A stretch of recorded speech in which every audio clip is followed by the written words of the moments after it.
Okay, nandito po kami sa Valeta Food Market. Pinoy street food dito. Ito pala. Yan, tumutunog na naman.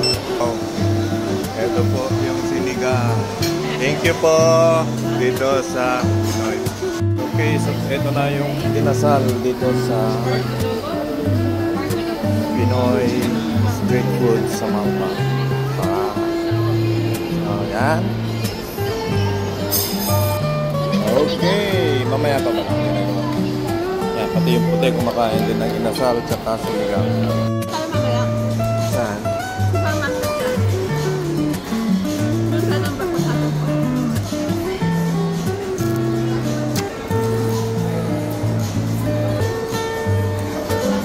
Mainit.